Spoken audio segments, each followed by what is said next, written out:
میرا ہر عمل بس تیرے واسطے ہو، کر اخلاص ایسا عطا یا الہی، کر اخلاص ایسا عطا یا الہی۔ الحمدللہ رب العالمین والصلاة والسلام علی سید الانبیاء والمرسلین، اما بعد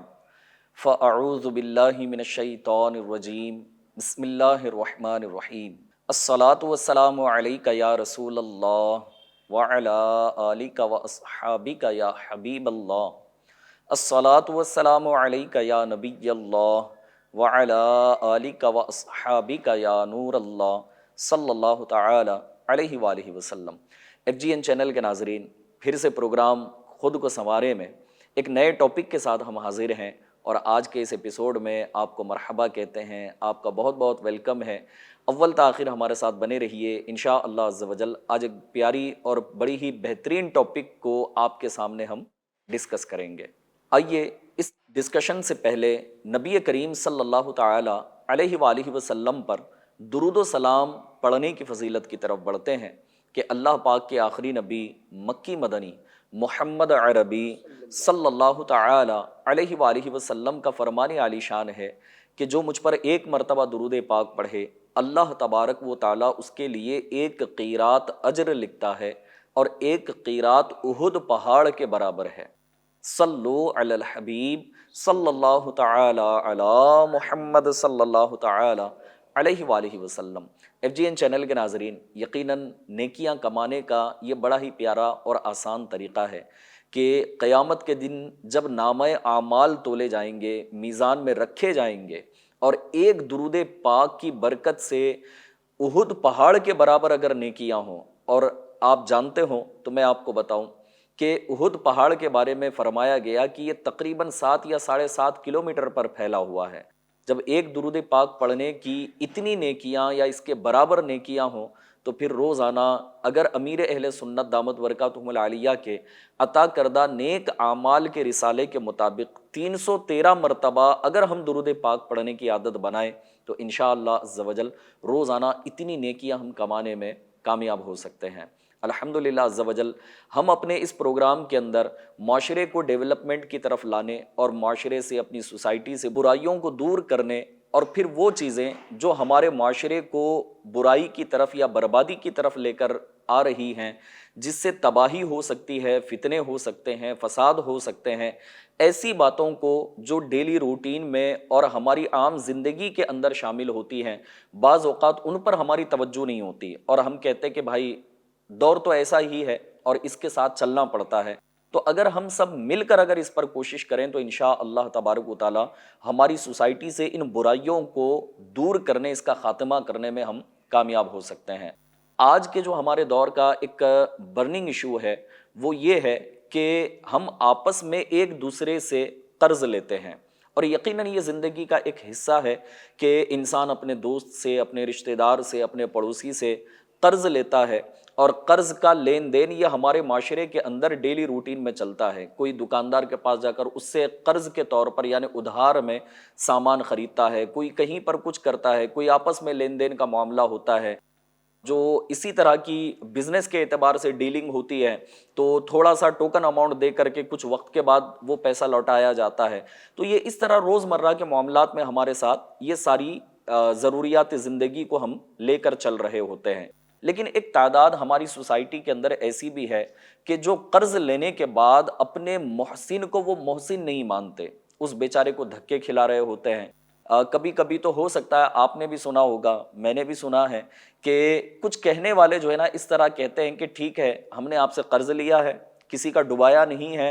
اور آپ کا ڈبوئیں گے نہیں، نہ گھر پہ پوچھنے کے لیے آنا، نہ راستے میں پوچھنا، نہ دکان پر آنا، تو اب بیچارہ وہ آئے گا کہاں پر پوچھنے کے لیے؟ تو اب آدمی قرض دینے کے بعد وہ آپ کو پوچھے گا، وہ آپ کا محسن ہے۔ اب لیتے وقت میں بندہ اتنی لجاجت کرتا ہے اور بڑی عاجزی کے ساتھ کہتا ہے کہ میں اتنے دن میں واپس لوٹا دوں گا، بڑا مجبور ہوں، بڑا پریشان ہوں، مجھے اتنا سا دے دو، آپ کا بڑا احسان ہوگا۔ لیکن جب وہ محسن نے احسان کر دیا، اس کے بعد ہمارا رویہ کیا، ہمارا جو ہے نا اس کے ساتھ بیہیویئر کیا ہو رہا ہے، اور ہم کس انداز پر جو ہے نا اپنے محسن کے احسان کو یاد رکھ کر اس کے ساتھ سلوک کر رہے ہیں۔ ایف جی این چینل کے ناظرین، الحمدللہ عز و جل آج کی ہماری اس ڈسکشن کے لیے ہمارے رکن ہند مشاورت حاجی امجد اتاری صاحب تشریف لائے ہوئے ہیں۔ حضور آج کے ایپیسوڈ میں آپ کو ویلکم ہے، اور آج کا جو ہمارا ٹاپک ہے وہ ہے قرض کے متعلق، کہ قرض آپس میں لین دین یہ ہمارا چل رہا ہوتا ہے، اب اس کو کیسے ڈیل کیا جائے اور اپنی سوسائٹی کو اس لین دین کے معاملے میں ہم کیسے بہتر بنا سکتے ہیں، کس طرح ڈیولپ کیا جا سکتا ہے، انشاءاللہ تبارک و تعالی ہم آپ سے رہنمائی لیں گے۔ ایف جی این چینل کے ناظرین، آئیے ایک روایت میں آپ کو سناتا ہوں۔ بخاری شریف کی یہ حدیث پاک ہے کہ نبی پاک صلی اللہ تعالی علیہ وآلہ وسلم نے کتنی بہترین یہ بات ارشاد فرمائی کہ اگر اس پر عمل کر لیا جائے اور اس کو واقعی سمجھنے کی کوشش کی جائے تو ہم اپنے معاشرے سے اس برائی کو دور کر سکتے ہیں۔ پیارے آقا مدینے والے مصطفیٰ صلی اللہ تعالی علیہ وآلہ وسلم نے ارشاد فرمایا کہ مالدار کا قرض کی ادائیگی میں ٹال مٹول کرنا ظلم ہے۔ ہاں، ظلم صرف کسی کو مارنا ایسا ہی نہیں، یہ تو ہے ہی اپنی جگہ پر، سب اس کو جانتے ہی ہیں، لیکن قرض لینے کے بعد خواہ مخواہ ٹال مٹول کرنا، اس کو بھی جو ہے نا ظلم پیارے آقا نے قرار دیا۔ اس فرمان مصطفیٰ صلی اللہ تعالی علیہ وآلہ وسلم کی شرح میں شارح بخاری مفتی شریف الحق امجدی رحمۃ اللہ تعالی علیہ فرماتے ہیں کہ مالدار کو یہ جائز نہیں کہ مقررہ وقت پوری ہونے پر قرض کی ادائیگی میں ہیلا بہانہ کرے۔ ہاں، اگر کوئی تنگ دست ہے تو وہ مجبور اور معذور ہے، لیکن مال ہونے کے باوجود، استطاعت ہونے کے باوجود صرف ہم ایسے ہی اپنے پروفٹ کے لیے یا اپنی مرضی کے مطابق اپنے قرض دینے والے اس محسن کو کہ اگر ٹال مٹول سے اس کو ٹلا رہے ہوتے ہیں تو پیارے آقا صلی اللہ تعالی علیہ وسلم نے ایسے کے بارے میں ارشاد فرمائے کہ وہ ظالم ہے اور وہ اپنے محسن پر ظلم کر رہا ہے۔ حضور، یہ بھی ہوتا ہے معاشرے کے اندر کہ کچھ لوگ قرض لیتے ہیں، بڑی رقم لیتے ہیں، ایک تو لوٹانے کے حوالے سے جو ابھی روایت ہم نے سنی، پھر دوسرا یہ ہوتا ہے کہ بڑی رقم لینے کے بعد جو ہے نا ہوتا یہ ہے کہ تھوڑی تھوڑی کر کے دیتے ہیں، اور سامنے والے کا جو ہے نا وہ اتنا پروفٹ نہیں ہوتا۔ جیسے اب مثال کے طور پہ کسی سے جو ہے نا 10 لاکھ کا کسی نے قرض لیا، اب وہ کہتا ہے کہ بھائی جب جب میرے پاس پیسے آئیں گے میں 10-10 ہزار آپ کو دوں گا۔ تو بھائی آپ لیتے وقت تو آپ نے اتنی بڑی رقم لی تھی، جب لوٹا رہے ہیں تو 10-10 ہزار کر کے اگر لوٹائیں گے تو 10 لاکھ اس کے کب کمپلیٹ ہوں گے اور اس کو کیا پروفٹ ہوگا؟ تو چھوٹی رقم آتی ہے تو بندے کی ایسے ہی جو ہے نا وہ کسی نہ کسی خرچ میں نکل جاتی ہے، ہو سکتا ہے اتنی بڑی رقم اس نے اپنے کسی بڑے کام کے لیے بھی رکھو۔ تو اب یہاں آپ کیا فرمانا چاہیں گے، اور کیا یہ حقوق العباد میں بھی آ سکتا ہے؟ الحمدللہ رب العالمین والصلاة والسلام علی سید المرسلین۔ ماشاءاللہ ایک بہت اچھا ٹاپک آج آپ نے ڈسکس کیا ہے ایف جی این چینل کے ناظرین اور ہم سب کے لیے۔ یہ ہے کہ الحمدللہ دین اسلام نے ہمیں ایک دوسرے کی خیر خواہی کا درس دیا ہے، کہ جیسے آپ نے ذکر کیا کہ جن لوگوں کو قرض کی حاجت ہوتی ہے تو لیتے وقت تو وہ بہت منت و سماجات کرتے ہیں اور ریکویسٹ کرتے ہیں اور قرض حاصل کر لیتے ہیں۔ سب سے پہلے یہ ہے کہ قرض بندہ لینے سے جتنا بچ سکتا ہے بچے، واقعی اگر مجبور ہو جائے کہ اب قرض لیے بغیر چارہ ہی نہیں ہوگا تب ہی قرض کی طرف بڑھے۔ پہلی بات تو یہ، بعض لوگوں کی عادت ہوتی ہے کہ انہیں اتنی شدید حاجت نہیں ہوتی ہے، لیکن ایک ہوتا ہے قرض کب لیا جائے، ہم تھوڑا پہلے سے ڈسکس کریں تو بعض لوگ اپنے شوق موج کو پورا کرنے کے لیے قرض لیتے ہیں، بعض لوگ اپنی دنیاوی فیسلٹیز کو بڑھانے کے لیے قرض لیتے ہیں، بعض جو ہے نا اپنی لائف سٹائل مینٹین کرنے کے لیے قرض لیتے ہیں۔ تو اگر ہم یہ بات پر غور کر لیں کہ قرض کب لینا چاہیے، تو جب تک ہمارا کام چل رہا ہے ہم قرض نہ لیں۔ قرض لے کر اپنی ضروریات کو پورا کرنا ہمارے لیے لازم جب تک نہیں ہو جاتا، جو ہمارے لیے لازم کام ہے کہ اس کے بغیر چل ہی نہیں سکتا، جب مجبوری کی صورت آ جاتی ہے تب بندہ قرض لے۔ ایسے ہی شوقیہ، جیسے آج کل کیا ہے کہ بھائی کوئی اچھا موبائل خریدنا ہے تو پیسے ہے نہیں تو قرض لے کر موبائل خرید لیتے ہیں، گاڑی لینا ہے، بائک لینا ہے، کار لینا ہے۔ اب کار لینا ہے لیکن اگر ٹو ویلر سے کام چل سکتا ہے تو بندہ قرض لے کر کار کیوں لے؟ جب اس کے پاس اللہ پاک اس کو عطا کرے، استطاعت ہو، تو وہ کار کی طرف جائے۔ تو کہنے کا مطلب ایک ہوتا ہے شوق اور ایک ہوتی ہے ضرورت۔ تو ضرورتی کام جو اب پورے نہیں ہو رہے ہیں، مجبوری ہے، تب بندہ قرض کی طرف جائے۔ پہلی بات، شوق کے لیے قرض نہ لیا جائے تو بہت ساری آفتوں سے وہ بچ جائے گا۔ دوسری بات آپ نے کہی کہ لیتے وقت تو بڑی منت و سماجت ہوتی ہے، لیکن لوٹاتے وقت جو ہے قرض خواہ کو دھکے کھلائے جاتے ہیں، نازیبا جملے کہے جاتے ہیں۔ تو یہ بھی ایک مسلمان کو تکلیف دینا ہے، یعنی اپنے بھائی کو تکلیف دینا ہے کہ کسی نے آپ پر احسان کیا تو احسان کرنے والے کا شکریہ ادا کیا جاتا ہے۔ احسان کرنے والے کے ساتھ اچھے انداز پر پیش آنا چاہیے، اس کا احسان مند رہنا چاہیے، نہ کہ طنزیہ جملے بول کر یا بے رخی کے الفاظ استعمال کر کے سامنے والے کو تکلیف دیں۔ ایک ساتھ بڑی رقم لے لیتے ہیں اور پھر ٹکڑے کر کر کے دیتے ہیں، تو یقیناً اگر اس پر لیتے وقت یہ کہا تھا کہ میں آپ کو رقم تھوڑی تھوڑی کر کے دوں گا، اور قرض خواہ اس پر اگر راضی بھی ہے،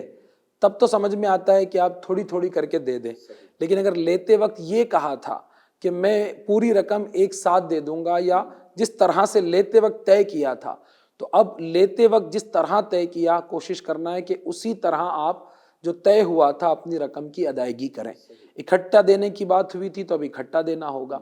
کیونکہ آپ نے بھی بات کی کہ جب رقم ٹوٹ ٹوٹ کر آتی ہے یا تھوڑی تھوڑی آتی ہے تو وہ دیگر کاموں میں استعمال ہو جاتی ہے، اور جو ایک بڑا کام یا مقصد ہوتا ہے وہ حل نہیں ہو پاتا۔ تو اب اپنے بارے میں غور کریں کہ اگر ہم کسی کو کوئی بڑی رقم دیں اور ہماری توقع یہ ہو کہ وہ ہمیں پوری رقم لوٹائے گا، تو ہم تھوڑی تھوڑی رقم لینے کو گوارا اپنے لیے نہیں کریں گے۔ تو بندہ مد مقابل جو سامنے شخص ہے، اس کو جو رپلائی دے رہا ہے، اپنے بارے میں غور کرے، اگر یہ رپلائی مجھے کوئی دیتا تو مجھ پر کیا گزرتی۔ تو جب اس پر بندہ غور کرے گا تو اسے اس کا جواب ملے گا۔ اچھا، آپ نے کہا کہ لوگ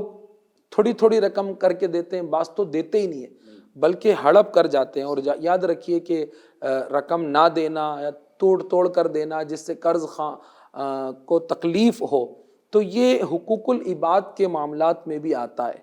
اور اعلیٰ حضرت امام اہل سنت مولانا شاہ امام احمد رضا خان علیہ رحمۃ الرحمن فتاوی رضویہ شریف میں نقل فرماتے ہیں کہ دنیا میں کسی نے تقریباً 3 پیسے قرض کسی کا دبا لیا تو کل بروز قیامت اس کے بدلے میں اسے 700 با جماعت نمازیں دینی پڑے گی۔ 3 پیسے قرض کے بارے میں اعلیٰ حضرت فرمانے ہیں کہ دنیا میں کسی نے دبا لیا تو ان 3 پیسوں کے عوض قیامت کے دن 700 با جماعت نمازیں اس کو دینی پڑے گی۔ ڈیلی کی 5 نمازیں، اور پھر 700 کا اگر کیلکولیشن کیا جائے تو پتہ نہیں ہے کتنے دن کی بنے گی، اور وہ بھی صرف 3 پیسے میں، اور وہ بھی با جماعت نماز، با جماعت نماز کے معاملے میں بھی آج لوگ سستی کا شکار ہیں۔ نمازیں با جماعت ادا کرنی چاہیے، اللہ ہمیں توفیق عطا فرمائے۔ میں نے ایسا لگتا ہے نا کہ 150 روپے میں زندگی بھر کی نمازیں چلی جائے جو 5 وقتہ نمازی بھی ہو۔ غور قابل غور معاملہ ہے۔ دنیا میں آج ہزاروں نہیں بلکہ لاکھوں کروڑوں روپے لوگوں کے دبا لیتے اور کوئی فکر نہیں کرتے۔ جمیل بھائی اور FGN چینل کے ناظرین، یہ معاملہ دنیا میں تو بڑا آسان ہے ہمارے لیے کہ ہم کسی کا قرض لے لیں اور واپس نہ لوٹائیں، لیکن قیامت کے دن یہ بڑا کٹھن مرحلہ ہوگا۔ قیامت کے دن جب 3 پیسوں کے عوض نمازیں دینی ہوگی، اس وقت بندے کو احساس ہوگا کہ کاش میں نے دنیا میں قرض لیا ہی نہ ہوتا،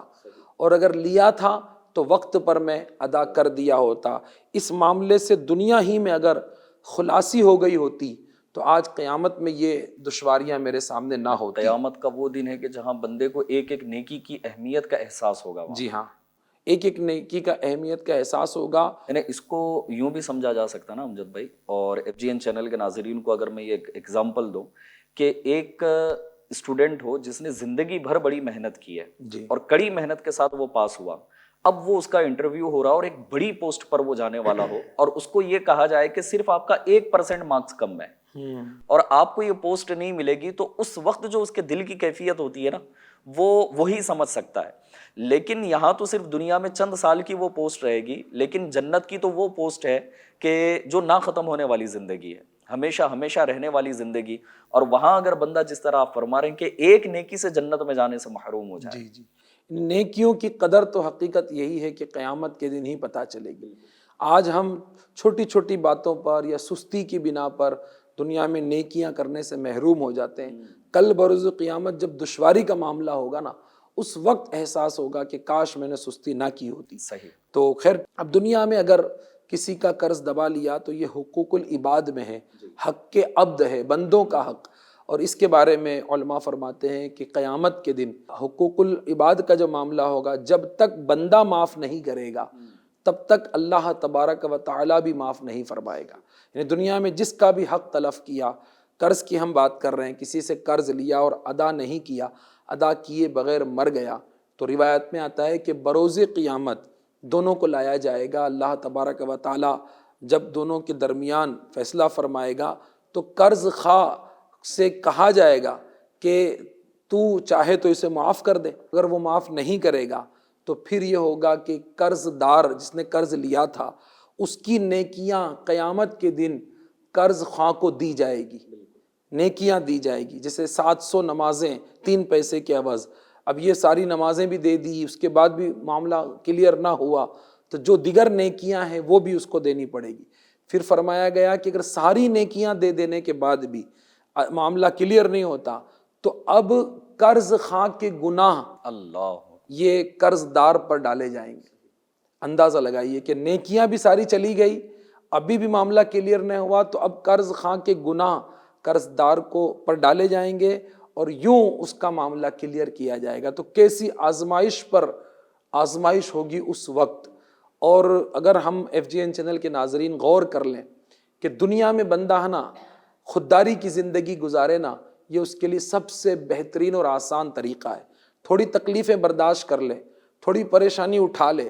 یہ پریشانیاں آسان ہے دنیا کی قیامت کی تکلیف کے مقابلے میں. آج اگر قرض لے لیا، ادا نہیں کیا، ادا کیے بغیر مر گئے اور قیامت میں نیکیاں دینی پڑی تو وہ مشکلات ہوگی کہ جس کا پھر کوئی حل نہ ہو سکے گا. اپنی سوسائٹیز کے اندر حاجی صاحب ایسے بھی جو ہے نا حالات آپ نے بھی سنے ہوں گے یا کبھی دیکھا ہوگا. اور FGN چینل کے ناظرین کو اگر میں تھوڑا سا اس طرف اگر لے کر جاؤں تو آپ کے سامنے بھی پیارے ناظرین ایسے حالات آئے ہوں گے کہ حقوق العباد کا حاجی صاحب جو آپ فرما رہے ہیں کہ کبھی کوئی شخص جو ہے نا ایک بڑی رقم دیتا ہے جی، لیکن اس کا جو حقوق العباد کا معاملہ ہے نا ایسا لگتا ہے کہ وہ صرف اکیلے اس سے ریلیٹڈ نہیں ہے، اس کی پوری فیملی سے ریلیٹڈ ہے. ایسا ہی کہ جب وہ رقم پھنس جاتی ہے نا تو اس کے بیوی بچے بھی پریشان ہو جاتے ہیں، ماں باپ بھی پریشان ہو جاتے ہیں. بعض تو ایسے بھی دیکھے ہیں کہ انہوں نے جو ہے نا اپنی وہ رقم اٹھا کر دی تھی کہ کچھ وقت کے بعد ان کی بیٹیوں کی شادی ہونی تھی، لیکن وہاں پر وہ ڈیلے ہو گیا، ان کی بدنامی ہو گئی، لڑائی جھگڑے ہو گئے یا اس وجہ سے کسی کا رشتہ بھی ٹوٹ جاتا ہے. تو ایسوں کے بارے میں جو ہے نا جو حقوق العباد کا آپ فرما رہے ہیں، مزید اگر کچھ آپ رہنمائی فرما. اس میں ڈرنا چاہیے. حضرت سیدنا ابو موسیٰ رضی اللہ تعالیٰ عنہ سے مروی ہے کہ نبی کریم رؤوف الرحیم صلی اللہ تعالیٰ علیہ وآلہ وسلم نے ارشاد فرمایا، یعنی وہ کبیرہ گناہ جن سے اللہ تبارک و تعالیٰ نے منع فرمایا ہے، ان کے بعد اللہ کے نزدیک سب گناہوں سے بڑا گناہ یہ ہے، سب گناہوں سے بڑا گناہ یہ ہے کہ آدمی اپنے اوپر دین چھوڑ کر مرے اور اس کے ادا کرنے کے لیے کچھ نہ چھوڑا ہو. کبیرہ گناہوں کے بعد سب سے بڑا گناہ یہ ہے کہ آدمی دنیا میں دین یعنی قرض چھوڑ کر مرے اور اسے ادا کرنے کے لیے پیچھے کچھ نہ چھوڑا ہو. حدیث شریف میں آتا ہے یعنی کوئی مقروض یعنی قرضہ لینے والا نہیں جو قدرت کے باوجود اپنا قرضہ دینے والے کو ٹالے، مگر یہ کہ اللہ تعالیٰ ہر دن اور رات میں اس پر گناہ لکھتا ہے. یعنی قرض دینے کی استطاعت ہے پھر بھی اگر نہیں لوٹا رہا ہے، ٹال مٹول کر رہا ہے تو ہر دن اور ہر رات میں گناہ لکھا جا رہا ہے. اور پھر فرمایا گیا کہ اللہ کے نزدیک یہ کبیرہ گناہوں کے بعد سب سے بڑا گناہ ہے. تو دیکھیں دنیا میں بھی نقصان ہے، حق تلف کرنے کی وجہ سے رات دن اس کی گناہوں کا میٹر جاری ہے نا، گناہوں کا میٹر جاری. یہ ساری باتیں ہم قرض لینے والے کے لیے کر رہے ہیں کہ قرض لینے والا یہ اگر استطاعت رکھتا ہے تو ہمیں ایک ذہن دیا گیا ہے کہ سانس بعد میں لے، پہلے قرض ادا کر دے، ہے نا. قرض دنیا میں لوگوں کا ادا کر دے. اسی طرح قرض حقوق العباد کے معاملات میں اور بھی بہت سی باتیں آتی ہے، کسی کا دل دکھا دیا، کسی کو ناراض کر دیا، حق تلف کر لیا. اچھا، قرض لینے کے علاوہ لوگ بسا اوقات دوسروں کے مال پر ناجائز قبضہ جما لیتے ہیں لوگوں کی زمینوں پر، پراپرٹی پر اور دیگر چیزوں پر، وہ ناجائز قبضہ جماتے ہیں اور پھر حق جتاتے ہیں کہ یہ تمہارا نہیں بلکہ ہمارا ہے۔ دنیا میں بسا اوقات سورسز کی بنیاد پر، طاقت کی بنیاد پر اس کو اپنا کر بھی لیتے ہیں مال کو، لیکن یہ اس بات سے تو سبھی کو ڈرنا چاہیے کہ دنیا میں تو بچ جائے گا، دنیا میں تو نکل جائے گا، قیامت میں نہ بچ سکے گا۔ جب اللہ تبارک و تعالیٰ پکڑ کرنے پر آتا ہے تو پھر بچنا بالکل، وہ روایت بھی ہے نا ناممکن ہے نا اللہ کی بالکل پکڑ سے۔ صحیح، وہ روایت بھی ہے نا کہ جس نے دنیا میں کسی کی زمین بالشت بھر ہڑپ کر لی تو قیامت کے دن اسے 7 زمینوں کا طوق پہنایا جائے گا، اس کے گلے میں ڈالا جائے گا۔ اس کی وضاحت کرتے ہوئے جو ہے نا علماء کرام نے، بالخصوص اعلیٰ حضرت امام اہل سنت نے بھی ارشاد فرمایا ہے کہ کبھی جو ہے نا ایک بوری کے اندر کوئی ریت، مٹی وغیرہ ڈال کر جو ہے نا اس کو اپنے گلے میں لٹکا کر دیکھیں کہ ایک تھیلا ریت جو ہے نا جب اس کا وزن آپ برداشت نہیں کر سکتے تو 7 زمینوں کا وزن کیسے برداشت کیا جائے گا۔ تو اس میں حاجی صاحب یہ بھی ساتھ ہی ساتھ رہنمائی فرما دیں، اور اس وقت جو ہمارے ناظرین ہمارے ساتھ کنیکٹ میں ہیں اور ہمیں سن رہے ہیں، تو ہو سکتا ہے اب کسی کا یہ ذہن بنا ہو کہ یار قرض تو واقعی ہم نے کسی کا لیا ہوا ہے، اب اس کا واپس کرنا چاہیے، لیکن ایک صورت ایسی بھی آتی ہے پیارے ناظرین کہ قرض جس سے ہم نے لیا اب وہ پتہ نہیں کہاں چلا گیا، مل نہیں رہا۔ تو حاجی صاحب اس میں یہ رہنمائی فرما دیں کہ جس سے ہم نے قرض لیا تھا، سالوں ہو گئے، لیکن اب اس پروگرام کے توسط سے جو ہے نا یہ کسی کا ذہن بن رہا ہو کہ یار اب واپس کرتے ہیں ہم، لیکن اب وہ مل نہیں رہا، پتہ نہیں کہاں چلا گیا۔ ایک آدمی آیا تھا کہیں سے کاروبار کرنے کے لیے، اب ہم نے اس سے کچھ لے لیا تھا، بھلے ہی 150 روپے ہوں، 1000-2000 کا آئٹم، اس سے کوئی پروڈکٹ ہم نے لے لیا، لیکن اب وہ چلا گیا نا اپنا بزنس کر کے۔ تو اب ایسے کو واپس لوٹانا ہے، پتہ نہیں وہ کہاں سے آیا تھا، انجان آدمی تھا، چند مہینے ہمارے شہر کے اندر رہا، ہم نے لے لیا، اس نے دے بھی دیا، تو اب اس کی رقم کو کیسے واپس لوٹائیں، اس کے کیا احکام ہوں گے؟ دیکھیے دین اسلام نے اس پر بھی ہماری بڑی پیاری رہنمائی کی ہے۔ ماشاءاللہ۔ پہلے تو یہ عرض ہے کہ آج کے اس ترقی یافتہ دور میں یعنی مشکل کام نہیں ہے، تلاش کرنا چاہے اور تلاش نہ کر پائے یہ مشکل نہیں ہے۔ آج ٹیلی فون کے ذریعے رابطہ کیا جا سکتا ہے، ان کے رشتہ داروں سے رابطہ کیا جا سکتا ہے، ان سے متعلق لوگوں سے رابطہ کر کے پتہ لگایا جا سکتا ہے۔ اصل میں یہ بات یہ ہے کہ اگر واقعی دل میں یہ احساس ہو اور اللہ کا خوف ہو کہ مجھے قرض واپس لوٹانا ہے تو راستے بندہ خود بھی بہت سارے نکال لیتا ہے، تو تلاش کرنا اتنا مشکل نہیں ہے۔ اچھا پھر اس کے علاقے میں جہاں وہ رہتا ہے چلا جائے بندہ، گھر چلا جائے، اچھا اس کی معلومات لے تو کہیں نہ کہیں سے معلومات نکل سکتی ہے۔ اچھا بالفرض ایسا ہے کہ وہ انتقال کر گیا تو اب اسلام نے ہماری یہ تربیت فرمائی ہے کہ اب جو قرض آپ نے لیا تھا وہ بندہ تو دنیا سے چلا گیا، اب جتنی رقم آپ نے لی تھی نا اس کے ورثہ کو تلاش کرے، اس کے جو وارث ہیں، اس کی اولاد ہے ان کو تلاش کرے اور وہ رقم ان کی اولاد کے سپرد کرے کہ یہ میں نے آپ کے والد سے لیا تھا، والد کا انتقال ہو گیا، اسباب میرے پاس اب بنے ہیں تو یہ تم ان کے ورثہ ہو، تو اب یہ رقم میں تمہارے حوالے کرتا ہوں، تو بھی اس کی چھٹکارے کی صورت بنے گی۔ اچھا اب بندے نے ہر ممکن کوشش کی، اب یہ جملہ یاد رکھنا ہوگا کہ ہر ممکن کوشش قرض خواہ کو تلاش کرنے کی یا قرض خواہ انتقال کر گیا تو اس کے ورثہ کو تلاش کرنے کی ہر ممکن کوشش کی، اس کے باوجود بھی وہ نہ ملا تو اب اور ایک طریقہ ہمارے علماء نے بیان کیا ہے۔ اچھا یہاں بھی طریقہ ہے؟ یہاں بھی طریقہ، اور وہ طریقہ یہ ہے کہ پھر وہ جو رقم ہے وہ کسی شرعی فقیر کے حوالے کرے۔ اب شرعی فقیر وہ جو علماء نے اس کی کنڈیشن بیان کی ہے اس کے مطابق شرعی فقیر کو تلاش کرے اور شرعی فقیر کے حوالے وہ رقم کرے اور اللہ تبارک و تعالیٰ کی بارگاہ میں توبہ استغفار کرے۔ اور یہ ایک طریقہ ہے کہ شرعی فقیر کو دنیا میں اگر وہ رقم اپنی دے دے گا تو اب اس کی چھٹکارے کی صورت ہے، یعنی دینا تو ہے، یا تو قرض خواہ کو تلاش کر کے دے، وہ نہیں ملا تو اس کے ورثہ کو تلاش کرے انہیں دے، سیکنڈ آپشن، وہ بھی نہیں ملے تو اب تھرڈ یہ ہے کہ کسی شرعی فقیر کے حوالے وہ رقم کرنی ہوگی، کیونکہ اسلام نے اس کی چھٹکارے کے لیے اتنے آپشن رکھے ہیں۔ جی حاجی صاحب ابھی میں آ رہا ہوں ایک اور پہلو کی طرف۔ اب تک تو ہم نے ڈسکس کی کہ قرض لینے والے کے بارے میں نا، کہ اب قرض لیا گیا ہے تو اس کو کیا کرنا چاہیے، اس پر 2-3 باتوں پر ماشاءاللہ آپ نے یہ رہنمائی فرمائی۔ لیکن ایک ہوتا ہے نا کہ قرض دینے والا یقیناً وہ محسن ہے، لیکن کبھی ایسا بھی دیکھا ہے کہ ہوتی بڑی چھوٹی رقم ہے، لیکن اس رقم کو ایک غریب آدمی، اب لاکھوں روپے کروڑوں روپے تو کوئی امیر آدمی ہی لیتا ہے جس کا بزنس ہے یا پھر اس طرح کا کوئی معاملہ ہے، اب جو ایک ڈیلی ویجز پر کام کرنے والا آدمی ہو، ایک لیبر کیٹیگری کا آدمی ہو، تو وہ اتنی لاکھوں کروڑوں روپے کی رقم جو ہے نا کسی سے قرض نہیں لیتا، وہ ہوتی چھوٹی رقم ہے۔ لیکن قرض دینے والا جو ہوتا ہے نا، بعض اوقات چھوٹی رقم کی وجہ سے اس کو پورے معاشرے کے اندر ذلیل کر دیتا ہے۔ اللہ، روڈ پر جو ہے نا وہ گالیاں دی جا رہی ہوتی ہیں، اسے برا بھلا کہا جا رہا ہوتا ہے، اس کی عزت نفس کے ساتھ کھیلا جا رہا ہوتا ہے، اس کی عزت کی دھجیاں اڑائی جا رہی ہوتی ہیں۔ تو کچھ لوگ ایسے ہوتے ہیں کہ جن کا ارادہ تو واپس کرنے کا ہوتا ہے، لیکن وہ ہوتے بیچارے غریب۔ اب جو ڈیلی 200-500 روپے کمانے والا آدمی ہے، وہ مہینے 2 مہینے میں 15-20 ہزار 25 ہزار کا قرض کیسے واپس لوٹا سکتا ہے؟ تو اب ایسی سچویشن میں جس نے قرض دیا ہے، تو ایسے غریب آدمی، ایسے تنگ دست آدمی کے ساتھ اس کا کیا رویہ ہونا چاہیے؟ ہاں دیکھیے، دین اسلام نے الحمدللہ ہم یہ کہہ سکتے ہیں کہ ہر موڑ پر ہماری تربیت کی ہے۔ الحمدللہ۔ تو پہلے ہم نے بات کی کہ قرض لینے والا یعنی قرض دار جو ہے وہ قرض کی ادائیگی میں ٹال مٹول نہ کرے۔ اگر واقعی استطاعت ہے تو اس کو تعلیم و تربیت یہ دی گئی ہے کہ فوراً سے پیشتر جلد سے جلد اپنا قرض ادا کر دے۔ اب آپ نے جو دوسرا پہلو ذکر کیا، قرض خواہ جس نے کسی کو چھوٹی رقم دی، قرض دیا یا بڑی رقم بھی دی ہے، اب وہ غور کرے کہ جس کو میں نے قرض دیا ہے کیا واقعی اس کے پاس اسباب ہے؟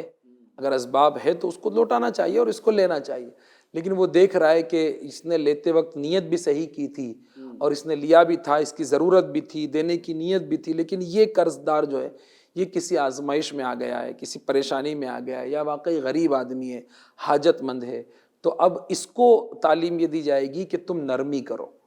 قرض کی وجہ سے کسی کی بے عزتی نہ کرو۔ اگر اللہ پاک نے تمہیں دیا ہے اور تم کسی کے لیے آسانی پیدا کر سکتے ہو تو تم آسانی پیدا کرو، اس کے لیے راحت کا سامان کرو، اور دیکھ لو کہ سامنے والے کی استطاعت نہیں ہے تو اس کو کچھ مہلت دے دو، یا اس کے لیے کچھ قسطوں کا نظام بنا دو کہ چلیں اگر آپ ایک ساتھ نہیں دے سکتے ہیں تو آپ تھوڑی تھوڑی کر کے رقم ہمیں دے دیں۔ قرض خواہ کو تعلیم ہے کہ وصولی میں تھوڑا آسانی کریں،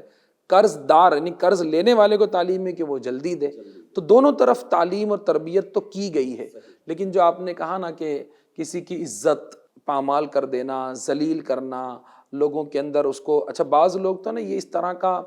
جان کر کے ایک طرح کی سمجھو ان کو لذت آ رہی ہوتی ہے کہ ان کے گھر چلے جانا، محلے کو جمع کرنا، اڑوسی پڑوسیوں کو زور زور سے چلا کر سنانا کہ دیکھو اس کو میں نے قرض دیا تھا، یہ قرض واپس نہیں لوٹا رہا، اور واقعی وہ بیچارہ مجبور بھی اگر ہے تو آپ اس کی بہت بڑی یعنی ایک حق تلفی ان معنوں میں دل آزاری کر رہے ہیں۔ بے شک آپ نے قرض دیا ہے، لیکن قرض دینے کا مطلب یہ نہیں ہوتا کہ ہم تمام تر حدیں کراس کر جائیں یا بے عزتی پہ اتر آئیں یا اس پر ظلم کریں۔ تو یہ چیز ہے کہ سامنے والے کی پوزیشن کو دیکھتے ہوئے اگر بندہ قرض کی ادائیگی میں اسے راحت کر دیتا ہے، تو اگر دنیا میں ہم کسی پر رحم کریں گے، آسانی پیدا کریں گے، تو روایت میں ہے کہ اللہ تعالیٰ قیامت میں اس پر آسانیاں پیدا فرما دے گا، اس پر رحم فرمائے گا۔ وہ بھی کہا گیا نا کہ تم زمین والوں پر رحم کرو، جی، آسمان کا مالک تم پر رحم فرمائے گا۔ الحمدللہ۔ اور یہ بھی کہ اگر اللہ پاک نے واقعی ہمیں نوازا ہے یا ہمارے پاس اتنا مال ہے کہ کسی غریب قرض دار کو ہم قرضہ معاف کر سکتے ہیں، تو یہ بھی بہت بڑی بشارت ہے کہ جس نے کسی کو قرضہ دیا تو اب اگر ادائیگی میں اول تو وہ دیری ہو رہی ہے، تو جتنی رقم قرضے میں دی ہے نا اس نے، تو ہر روز اسے اتنی رقم اللہ کی راہ میں صدقہ و خیرات کرنے کا اللہ اسے ثواب عطا فرماتا ہے۔ اگر اس پہلو سے ہم بات کریں تو قرض خواہ تو فائدے میں ہے، جس نے قرض دیا ہے وہ فائدے میں ہے کہ چلو آج اس نے 1 مہینے کے لیے قرض دیا تھا، اب 2 مہینے ہو گئے، 3 مہینے ہو گئے، نہیں رقم آ رہی ہے، تو تھوڑا صبر بھی کرے اور یہ روایت کو یاد رکھے کہ اس میں میرا نفع ہے کہ جب تک میرا قرضہ واپس نہیں آتا ہے، گویا اتنی رقم روزانہ مجھے اللہ کی راہ میں صدقہ و خیرات کرنے کا اللہ پاک مجھے ثواب عطا فرما رہا ہے۔ تو یہ ثواب اتنا بڑا ہے کہ بلکہ بعض بزرگوں کی سیرت میں ہے کہ وہ کثرت سے لوگوں کو قرض دیا کرتے تھے۔ مقصد کیا تھا؟ ثواب، حرص تھی، لالچ تھی ثواب کمانے کی۔ تو وہ ایک بزرگ کے بارے میں وہ کثرت سے لوگوں کو قرض دیا کرتے تھے، اور سامنے قرض دار اگر محتاج ہوتا تو بسا اوقات اس کا پورا قرض معاف کر دیا کرتے تھے۔ تو یہ بھی ہے کہ کسی کی عزت کے ساتھ نہ کھیلا جائے، قرض دار اگر واقعی مجبور ہے تو مہلت دی جائے، یا اگر ممکن ہو تو معاف کر دیا جائے۔ دنیا میں اگر ہم کسی کو معاف کریں گے، اللہ قیامت میں ہماری خطائیں معاف کر دیں۔ انشاءاللہ۔ ویسے بھی قرآن کریم میں جو ہے نا اللہ تبارک و تعالیٰ نے اس کے متعلق ارشاد فرمایا ہے، ترجمہ کنز الایمان، اور اگر قرض دار تنگی والا ہے تو اسے مہلت دو آسانی تک، اور اگر قرض اس پر بالکل چھوڑ دینا تمہارے لیے اور بھلا ہے اگر تم جانو۔ تو اللہ تبارک و تعالیٰ نے بھی قرآن کریم میں جو آپ نے ارشاد فرمایا اور بزرگان دین نے کے جو اقوال آپ نے سنائے ہیں، ان کا انداز آپ نے بتایا ہے، تو رب تبارک و تعالیٰ بھی قرآن کریم میں یہ بات ارشاد فرما رہا ہے کہ تمہارے لیے اور اچھا ہے کہ اگر تم اتنے کیپیبل ہو کہ اگر اس کا قرضہ معاف کر سکتے ہو تو معاف کر دو۔ تو الحمدللہ عز و جل یقیناً دین اسلام نے بڑی پیاری رہنمائیاں ہماری فرمائی ہیں۔ مزید ہم آگے بڑھتے ہیں کہ قرض دار کو مہلت دینے اور قرضہ معاف کرنے کے جو آپ نے ایک بات بتائی، مزید اگر کچھ احادیث بھی اگر آپ سنا دیں، جیسا ابھی میں نے قرآن کریم کی ایک آیت کا ترجمہ سنایا ہے، تو اگر آپ کچھ احادیث سنا دیں تاکہ ہمارے ناظرین جو ہیں مزید ان کے علم میں بھی اور اضافہ ہو، اور اگر ہم نے کسی کو قرض دیا ہے تو پھر دل میں یہ کیفیت بن جائے کہ یار نرمی کرنی چاہیے سامنے والے سے۔ ماشاءاللہ۔ حضرت ابو قتادہ رضی اللہ تعالیٰ عنہ فرماتے ہیں کہ رسول اللہ صلی اللہ تعالیٰ علیہ وآلہ وسلم نے ارشاد فرمایا کہ جو شخص یہ چاہتا ہے کہ اللہ تعالیٰ اس کو قیامت کے دن کی تکلیف سے نجات دے، وہ کسی مفلس کو مہلت دے یا اس کا قرض معاف کر دے۔ اچھا، یعنی یہ جو چاہتا ہے کہ اللہ قیامت کی تکلیف سے نجات دے، وہ کسی مفلس کو مہلت دے یا اس کا قرض معاف کر دے۔ حضرت ابو ہریرہ رضی اللہ تعالیٰ عنہ سے روایت ہے، نبی کریم صلی اللہ علیہ وآلہ وسلم نے ارشاد فرمایا کہ جس نے تنگ دست کو مہلت دی یا اس کا قرضہ معاف کر دیا، اللہ تعالیٰ قیامت کے دن اسے عرش کے سائے میں رکھے گا۔ کیا بات ہے، سبحان اللہ۔ اللہ قیامت کے دن اسے عرش کے سائے میں رکھے گا۔ حاجی صاحب، اس میں عرش کے حوالے سے نا ایک بات مجھے یاد آ رہی ہے کہ مکتبۃ المدینہ جو دعوت اسلامی انڈیا کا ایک پبلش ڈپارٹمنٹ ہے، تو اس سے مختلف کتابیں شائع ہوتی ہیں، تو ایک کتاب ہے جس کا نام ہے سایہ عرش کس کس کو ملے گا۔ تو اس میں نبی پاک صلی اللہ تعالیٰ علیہ وآلہ وسلم نے ان لوگوں کا ذکر فرمایا ہے کہ جس کو قیامت کے دن اللہ پاک اپنے عرش کا سایہ نصیب فرمائے گا۔ اب یہ حدیث پاک بھی آپ نے سنائی کہ مہلت دینے پر، آسانی کرنے پر اللہ پاک اپنے عرش کا سایہ نصیب فرمائے گا، لیکن میں یہاں جو ہے نا ایک اور چیز بتانا چاہ رہا ہوں کہ پیارے آقا علیہ السلام نے عرش کتنا بڑا ہے یہ بات بھی ارشاد فرمائی، اور ارشاد فرمائی اس کی مثال دی نبی پاک صلی اللہ تعالیٰ علیہ وآلہ وسلم نے کہ اللہ پاک نے یہ جو کرسی پیدا فرمائی ہے اس کے سامنے ساتوں آسمان ایسے ہیں جیسے کسی ریگستان میں لوہے کا چھلا پڑا ہو۔ اللہ اکبر۔ یعنی ساتوں آسمان کی اگر بات کی جائے تو اب آسمان کے نیچے جو ہے نا ہم چاند ستاروں کو، سورج کو دیکھتے ہیں، اور ایک سائنٹیفیکلی اگر میں بات کروں تو سورج جو ہے نا، زمین جو ایک پلینٹ ہے، اس کے مقابلے میں سورج اتنا بڑا ہے کہ 9 لاکھ زمینیں بھی اگر سورج کے اندر ڈال دی جائیں تب بھی جو ہے نا وہ بڑا نظر آئے گا۔ اور سائنٹسٹ جو کہتے ہیں نا کہ یہ ہماری دنیا کی طرف ایک سورج نظر آتا ہے، لیکن اس طرح اس گیلیکسی کے اندر، اس کائنات میں اللہ تبارک و تعالیٰ نے اس جیسے نہ جانے کتنے سیارے اور اس سے بڑے بڑے پیدا فرمائے ہیں۔ تو اب آسمان کی یہ حالت ہے کرسی کے مقابلے میں جیسے ریگستان کے اندر ایک لوہے کا چھلا پڑا ہو۔ پھر مزید پیارے آقا علیہ السلام نے ارشاد فرمایا کہ عرش کے سامنے کرسی کا حال ایسے ہے جیسے ریگستان میں لوہے کا چھلا پڑا ہو۔ تو اب عرش اتنا بڑا، اور پھر اس میں بھی اگر قیامت کے دن ہمیں سایہ نہ ملے تو وہ بندہ کتنا محروم ہے۔ یعنی دنیا میں اگر کسی کا قرض معاف کر دیا تو اللہ تبارک و تعالیٰ اسے عرش کا سایہ عطا فرمائے گا اس دن، جس دن اور کوئی سایہ عرش کے سوا اور کوئی سایہ نہ ہوگا۔ تو اگر واقعی اللہ تبارک و تعالیٰ نے ہمیں نوازا ہے یا ہماری استطاعت ہے تو ہم کمزوروں پر رحم کرنے والے، قرض معاف کرنے والے، درگزر کرنے والے بنے۔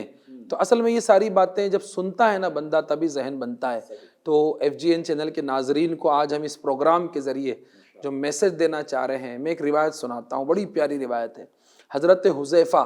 رضی اللہ تعالیٰ عنہ فرماتے ہیں کہ حضور اکرم صلی اللہ تعالیٰ علیہ وآلہ وسلم نے ارشاد فرمایا کہ گزشتہ زمانے میں ایک شخص کی روح قبض کرنے کے لیے جب فرشتہ آیا تو مرنے والے سے سوال کیا گیا، کیا تجھے اپنا کوئی اچھا کام یاد ہے؟ فرشتہ آیا تو پوچھا، کیا تجھے اپنا کوئی اچھا کام یاد ہے؟ اس نے کہا کہ میرے علم میں کوئی اچھا کام نہیں. اس سے کہا گیا غور کر کے بتا. تو اس نے کہا صرف یہ عمل تھا کہ دنیا میں لوگوں سے تجارت کرتا تھا. دنیا میں لوگوں سے تجارت کرتا تھا اور ان کے ساتھ اچھی طرح پیش آتا تھا. اگر مالدار بھی مہلت مانگتا تو میں مہلت دے دیتا تھا، اور تنگ دست سے درگزر کرتا یعنی معاف کر دیتا تھا. اللہ تبارک و تعالیٰ نے فرشتوں سے فرمایا تم اس سے درگزر کر دو. سبحان اللہ سبحان اللہ. یہ کیا دنیا میں مہلت دینے والے، درگزر کرنے والے، یا تنگ دست ہے تو معاف کر دینے والوں کو اللہ تبارک و تعالیٰ نے معاف کر دیا. حقیقت یہ ہے کہ دیکھیے جتنا بھی دنیا میں ہم نے کیا ہے، کرایا ہے نا، جو بھی مال و دولت ہے، اسباب ہے ہمارے پاس، جو کچھ بھی ہے سب چھوڑ کے تو یہیں جانا ہے. اور سچی بات تو یہ ہے کہ قرض تو سیکنڈ ہے. اگر اللہ نے ہمیں دیا ہے تو ہم ایسے ہی فی سبیل اللہ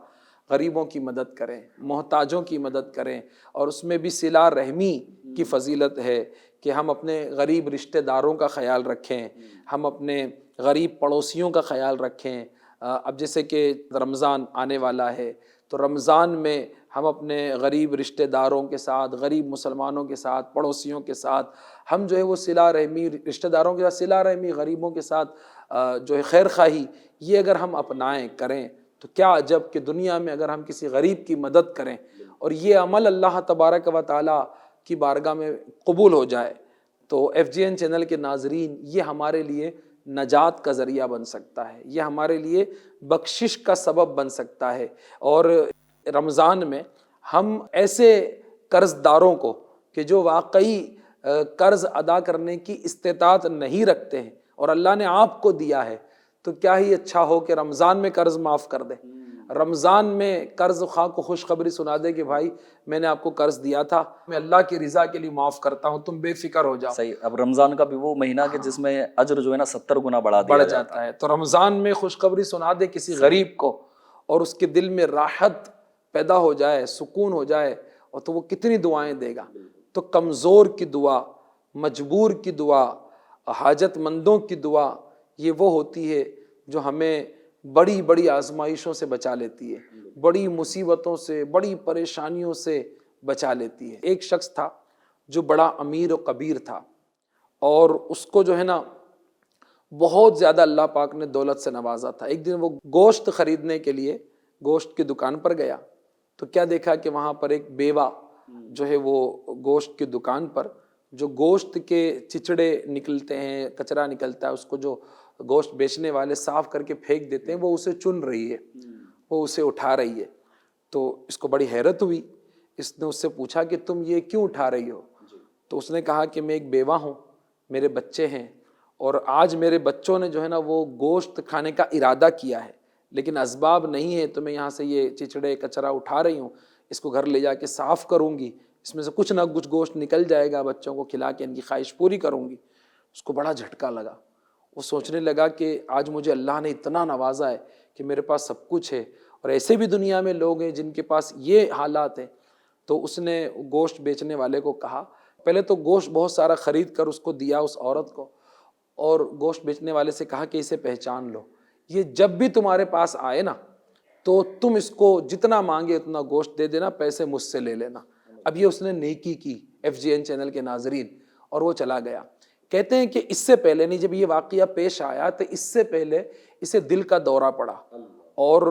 بہت امیر آدمی تھا، طرح طرح سے علاج کرایا، رپورٹ کرایا. ڈاکٹروں نے بتایا کہ معاملہ بڑا شدید ہے، تمہارا آپریشن کرنا پڑے گا، یہ معاملہ ہے، وہ معاملہ ہے. تو اس نے تھوڑا سا وقت لیا کہ میں غور کر لیتا ہوں. تو یہ وقت لے کر آیا تھا، اور اسی دوران یہ واقعہ جو میں نے بیان کیا عورت والا یہ پیش آیا. اب اس نے غریب کی مدد کی نا، اور پھر مدد کرنے کے بعد پھر یہ دوبارہ کچھ عرصے کے بعد پھر ہاسپٹل گیا کہ دوبارہ رپورٹ کرائے جائیں. تو ڈاکٹر حیران تھے کہ جو دل میں مرض تھا، جس سے دورہ پڑا تھا کہ آپریشن کیے بغیر چارہ نہیں تھا، تو وہ بالکل نارمل ہو گیا تھا معاملہ.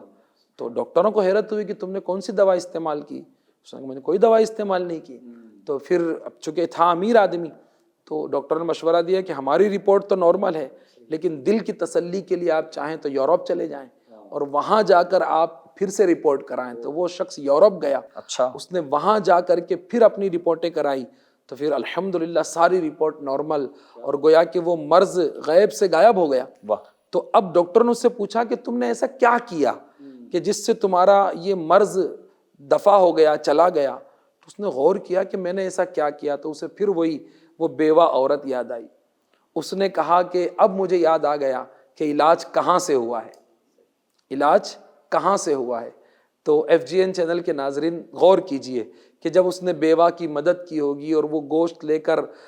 اپنے بچوں کے پاس پہنچی ہوگی، بچوں کی خواہش پوری ہوئی ہوگی، وہ خوش ہوئے ہوں گے، اور اس بیوہ نے دعائیں دی ہوگی، تو وہی دعائیں تھیں جو اس کے مرض کو دفع کرنے کے لیے کام آ گئی۔ اور اللہ تبارک و تعالیٰ کتنا راضی ہوا ہوگا جب وہ غریب بچے خوش ہو گئے ہوں گے۔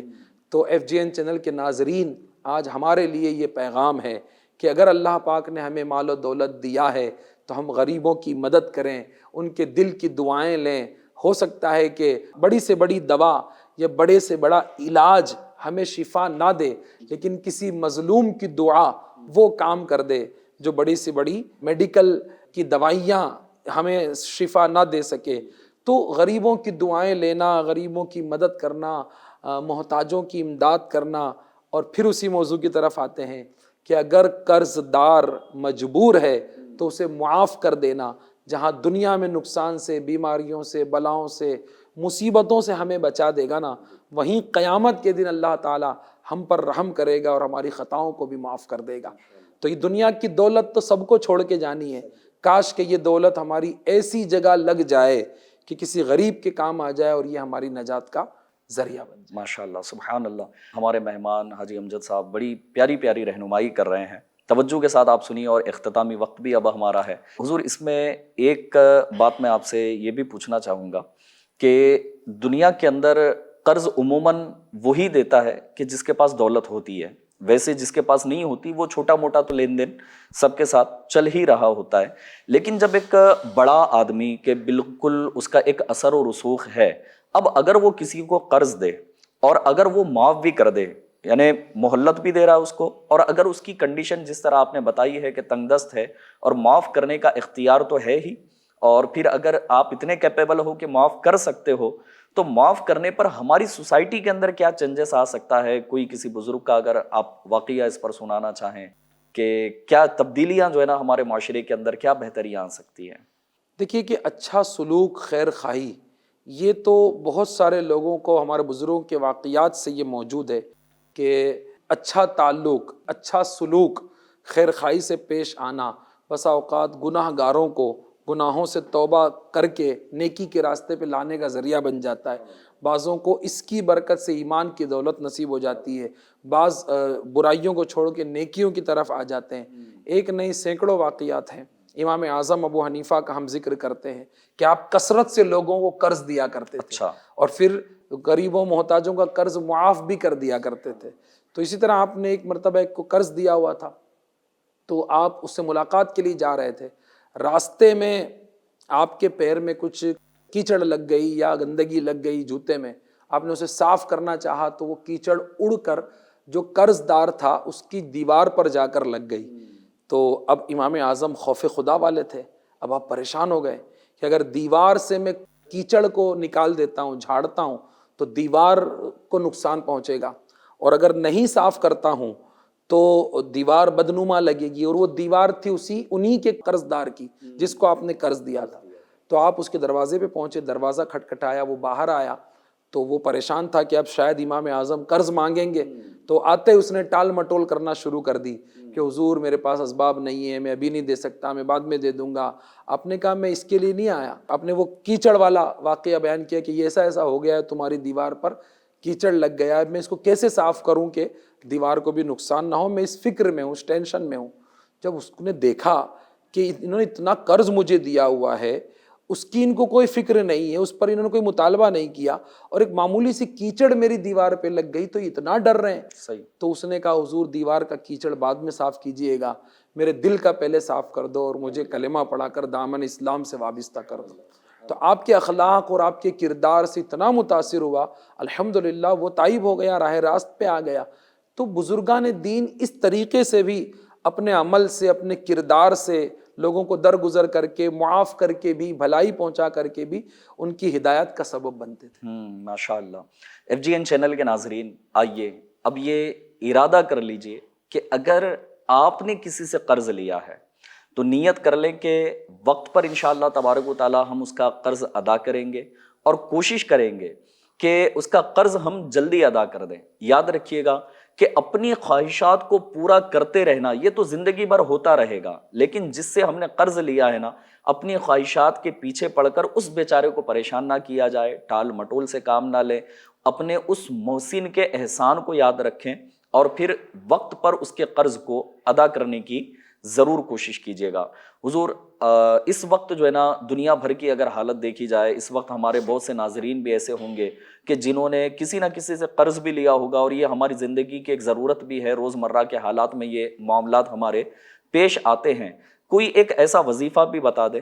کہ جس سے ہمارا قرض جو ہے نا وہ جلدی ادا ہو جائے۔ نبی کریم رؤوف الرحیم صلی اللہ علیہ وآلہ وسلم نے حضرت معاذ بن جبل رضی اللہ تعالیٰ عنہ کو یہ دعا تعلیم فرمائی۔ FGN چینل کے ناظرین نوٹ کر لیں، اور ہم سب کے لیے بھی یہ ہے، یہ دعا تعلیم فرماتے ہوئے ارشاد فرمایا کہ اگر تجھ پر پہاڑ جتنا بھی قرض ہوگا تو وہ بھی ادا ہو جائے۔ سبحان اللہ، سبحان پھر اللہ۔ وہ دعا کیا ہے؟ تو آپ نے قرآن پاک کی سورہ آل عمران کی آیت نمبر 26 یہ آپ نے تلاوت فرمائی، اور فرمایا کہ یہ تم پڑھا کرو، یوں عرض کرو، اے اللہ ملک کے مالک، تو جسے چاہے سلطنت عطا کرے اور جس سے چاہے سلطنت چھین لے، تو جسے چاہے عزت دے اور جسے چاہے ذلت دے، ساری بھلائی تیرے ہی ہاتھ میں ہے، بے شک تو سب کچھ کر سکتا ہے۔ سبحان اللہ، یہ سورہ آل عمران کی آیت نمبر 26 ہے۔ اس کو روزانہ بعد نماز عشاء 11 مرتبہ اول آخر درود شریف پڑھ کر انشاءاللہ عز و جل بندہ پڑھ لیا کرے تو قرض ادا ہو جائے گا اور رزق کی تنگی بھی دور ہو جائے گی۔